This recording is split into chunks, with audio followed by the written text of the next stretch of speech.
शर्मा एक सुबह सादे कपड़ों में बिना किसी सरकारी तामझाम के फल खरीदने बाजार पहुंची। उनके चेहरे पर एक सहज मुस्कान थी और चाल में भरपूर आत्मविश्वास। किसी को अंदाजा भी नहीं था कि ये साधारण सी दिख रही महिला जिले की डीएम है। शालिनी एक फल वाले ठेले के पास रुकती है। वहाँ कमला नाम की एक महिला फल बेच रही होती है। तभी उसका छोटा बेटा गौरव दौड़ता हुआ आता है। शालिनी ने उससे फलों के दाम पूछे ही थे कि गौरव अपनी माँ से लिपट कर बोला, मम्मी मुझे स्कूल छोड़ दो ना, लेट हो रहा है, नहीं तो टीचर डांटेंगे। कमला ने प्यार से कहा, बेटा थोड़ी देर रुक जा, मैं पहले इनको फल दे दूं, फिर तुझे छोड़ने चलेंगे। लेकिन बच्चा जिद करने लगा, नहीं मम्मी अभी चलो ना प्लीज, बहुत देर हो गई है। यह सब देखकर डीएम शालिनी शर्मा का दिल पसीज गया। वे मुस्कुराकर बोली, आप बच्चे को स्कूल छोड़ाइए, मैं आपकी दुकान संभालती हूँ। कमला थोड़ी हिचकिचाई, पर शालिनी के भरोसे भरे लहजे ने उसे हिम्मत दी। उसने कहा, ठीक है बहन, मैं जल्दी लौट आऊंगी। और फिर वो अपने बेटे को लेकर स्कूल की ओर निकल गई। इधर शालिनी ठेले पर खड़ी थी, चारों ओर के माहौल को गौर से देख रही थी। तभी एक मोटरसाइकिल ठेले के पास आकर रुकी। उस पर बैठा इंस्पेक्टर राहुल कुमार ठेले के पास रुकता है। उसने उतरते ही थोड़ा तंज में कहा, तू कब से यहाँ फल बेचने लगी? यहाँ तो एक औरत हुआ करती थी, वो कहाँ गई? शालिनी कुछ कहती, उससे पहले ही वो फल वाली कमला वापस लौट आई। इंस्पेक्टर को देखकर उसके चेहरे पर घबराहट छा गई। झुककर बोली, क्या चाहिए आपको इंस्पेक्टर साहब? जो मन हो ले लीजिए। इंस्पेक्टर ने हुक्म दिया, आधा किलो सेब दे, 1 किलो केले और आधा किलो संतरे भी देना। औरत ने बिना कुछ कहे जल्दी जल्दी फल तौल दिए। इंस्पेक्टर बिना एक भी पैसा दिए मोटरसाइकिल पर बैठा और चलता बना। ये सब देख शालिनी शर्मा स्तब्ध रह गई। कुछ पल खामोशी में बीते, फिर उन्होंने कमला से पूछा, बहन उसने पैसे क्यों नहीं दिए? आपने उससे कुछ कहा क्यों नहीं? औरत की आंखों में मजबूरी साफ दिख रही थी।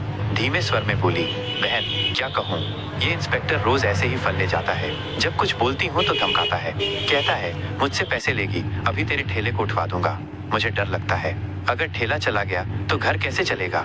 मेरे बच्चे क्या खाएंगे? इसलिए चुपचाप दे देती हूँ। यह सुनकर डीएम शालिनी शर्मा के चेहरे का रंग बदल गया। उन्हें यकीन नहीं हो रहा था कि कानून के रक्षक खुद कानून का मजाक उड़ा रहे हैं। उन्होंने गंभीर स्वर में कहा, बहन अब ऐसा नहीं होगा, मैं अब आपके साथ हूँ, इंसाफ दिलाना मेरा फर्ज है। आप एक काम कीजिए, मेरा नंबर लीजिए, कल जब आप ठेला लगाएंगी तो आप नहीं, मैं वहाँ रहूंगी। आप घर पे आराम कीजिए, बाकी मैं देख लूंगी कि वो इंस्पेक्टर पैसे देता है या नहीं, और अगर नहीं देता तो मैं उसे कानून की ताकत दिखाकर ही रहूंगी। कमला की आंखों में आंसू थे, लेकिन पहली बार उनमें राहत और उम्मीद झलक रही थी। अगली सुबह शालिनी शर्मा ने एक गांव की औरत का भेष बनाया। ना कोई मेकअप, ना कोई पहचान, साधारण साड़ी पहने, सिर पर पल्लू रखे वे ठेले पर आ खड़ी हुई। ठेले पर ढेर सारे फल सजाए गए, सब कुछ तैयार था। कुछ ही देर में वही इंस्पेक्टर राहुल कुमार अपनी मोटरसाइकिल पर वहां पहुंचा। इंस्पेक्टर ने अपनी मोटरसाइकिल ठेले के पास लगाई और घूरते हुए बोला, क्या बात है, आज फिर तुम यहाँ? वैसे तुम उसकी क्या लगती हो? कल भी तुम यहीं थी और आज भी। शालिनी शर्मा, जो अब भी गांव की एक आम महिला के रूप में खड़ी थी, धीरे से बोली, मैं उसकी बहन हूँ, इसलिए आज उसकी जगह ठेला संभाल रही हूँ। इंस्पेक्टर ने घिनौनी मुस्कान के साथ कहा, तो तुम तो अपनी बहन से भी ज्यादा खूबसूरत निकली, बहुत प्यारी लग रही हो आज। फिर आंखों से उन्हें ऊपर से नीचे तक देखता रहा और बेहुदे लहजे में बोला, वैसे छोड़ो ये सब, मुझे 1 किलो सेब चाहिए और साथ में थोड़े से अंगूर और अनार भी दे देना। शालिनी ने बिना कोई प्रतिक्रिया दिए फल तौले और चुपचाप उसके हाथ में दे दिए। जैसे ही इंस्पेक्टर फल लेकर पलटने लगा और मोटरसाइकिल स्टार्ट की, शालिनी शर्मा ने सख्त आवाज में कहा, रुकिए, आपने अभी तक फलों के पैसे नहीं दिए, फलों के पैसे दीजिए, ऐसे नहीं चलेगा। इंस्पेक्टर झुंझलाकर बोला, कौन से पैसे?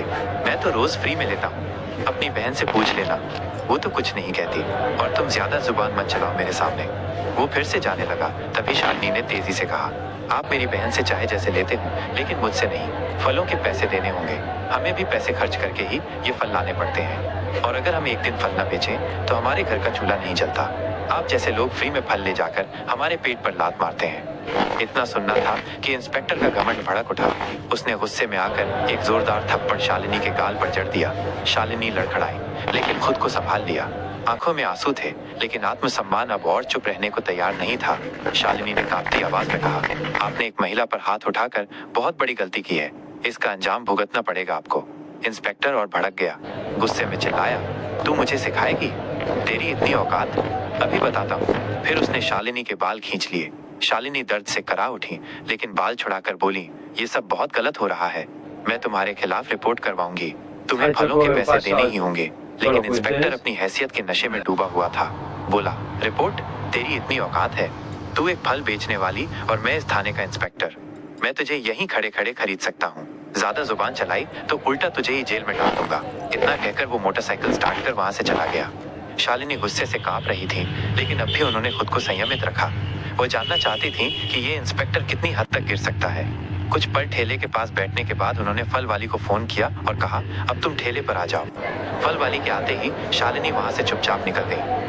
घर जाकर उन्होंने अपने साधारण कपड़े बदले और पीले रंग का सलवार सूट पहनकर एक सामान्य महिला की तरह बिना किसी पहचान के थाने पहुंची। थाने में पहुंचते ही उन्होंने देखा कि इंस्पेक्टर राहुल कुमार वहां मौजूद नहीं था। एक हवलदार डेस्क पर बैठा था। शालिनी ने सीधा उससे पूछा, मुझे रिपोर्ट दर्ज करानी है और राहुल कुमार कहाँ है और एसएचओ साहब से मिलना है। हवलदार ने जवाब दिया, इंस्पेक्टर साहब कुछ काम से घर गए हैं और एसएचओ साहब भी फील्ड विजिट पर बाहर गए हैं। आप चाहे तो कुछ देर बैठ जाइए। शालिनी की आंखों में अब इंसाफ की आग थी और ये आग अब रुकने वाली नहीं थी। थाने में कुछ ही पल बीते थे कि अचानक दरवाजा खुला और भीतर सुरेश राणा ने प्रवेश किया।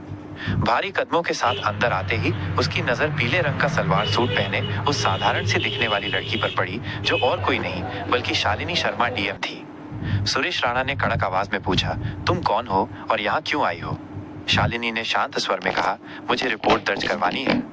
ये सुनकर सुरेश राणा व्यंग में मुस्कुराया और बोला, रिपोर्ट करवानी है तो पहले कुछ खर्चा पानी लाया है? यहाँ रिपोर्ट दर्ज कराने के लिए 20 से 30 हजार लगते हैं। लाई हो तो निकालो फटाफट, फिर लिखवाता हूँ तुम्हारी रिपोर्ट। ये सुनते ही शालिनी का चेहरा सख्त हो गया। उन्होंने गंभीर स्वर में कहा, किस बात का पैसा? रिपोर्ट दर्ज करवाने के लिए कोई शुल्क नहीं लगता। आप रिश्वत क्यों मांग रहे हैं? सुरेश राणा हंसते हुए बोला, तुम्हें किसने कहा कि मुफ्त में रिपोर्ट होती है? यहाँ जो भी आता है अपनी मर्जी से पैसे देता है और अगर नहीं देगा तो उसकी रिपोर्ट नहीं लिखी जाएगी। अब तुम्हारी मर्जी है। शालिनी ने गहरी सांस ली, फिर बोली, ठीक है, लीजिए 20 रुपए। पैसे लेते ही सुरेश राणा ने पूछा, बताओ किसके खिलाफ रिपोर्ट है? शालिनी ने गंभीर होकर कहा, इंस्पेक्टर राहुल कुमार के खिलाफ। उन्होंने एक फल बेचने वाली औरत से बदतमीजी की। रोज उसके ठेले से बिना पैसे के फल उठाते हैं और जब मैंने विरोध किया तो मुझ पर हाथ उठाया। मैं इस पर सख्त कानूनी कार्यवाही चाहती हूँ। सुरेश राणा का चेहरा स्याह पड़ गया। घबराहट उसके चेहरे पर साफ दिख रही थी। उसने हकलाते हुए कहा, वो तो हमारे थाने के सीनियर इंस्पेक्टर हैं और वैसे भी अगर कोई फ्री में सामान दे दे तो इसमें क्या गलत है? हम पुलिस वाले हैं, थोड़ा बहुत चलता है। अब शालिनी सब समझ चुकी थी। ये सिस्टम अंदर से सड़ चुका था। ये केवल वर्दी नहीं, गरीबों की मजबूरी का सौदा कर रहे थे। उन्होंने कुछ नहीं कहा, बस चुपचाप थाने से निकल गईं, लेकिन उनकी आंखों में अब एक आग जल चुकी थी। अगले दिन सुबह डीएम शालिनी शर्मा वर्दी पहनकर गाड़ी से सीधे उसी थाने में पहुंची। साथ में उनके सरकारी गार्ड्स भी थे। थाने के गेट पर वर्दी में उन्हें देखकर सारा स्टाफ हक्का बक्का रह गया। अंदर घुसते ही इंस्पेक्टर राहुल कुमार और एसएचओ सुरेश राणा दोनों मौजूद थे। दोनों के चेहरे पर हवाइयां उड़ गईं जब उन्होंने सामने उसी लड़की को देखा जिसे उन्होंने अपमानित किया था। लेकिन आज वो आम औरत नहीं थी बल्कि जिले की डीएम थी। घबराए हुए दोनों एक साथ बोले, आप कौन हैं और ये वर्दी क्यों पहनी है? शालिनी शर्मा की आंखें अब एक अधिकारी की गरिमा से चमक रही थी। उन्होंने गंभीर स्वर में कहा, वर्दी नहीं दिख रही? मैं हूँ इस जिले की डीएम शालिनी शर्मा और मैं अब सब जान चुकी हूँ कि इस थाने में किस तरह गरीबों को धमकाया जाता है, उनसे पैसे ऐंठे जाते हैं और कानून के नाम पर अत्याचार किया जाता है। दोनों के पांव तले जमीन खिसक गई।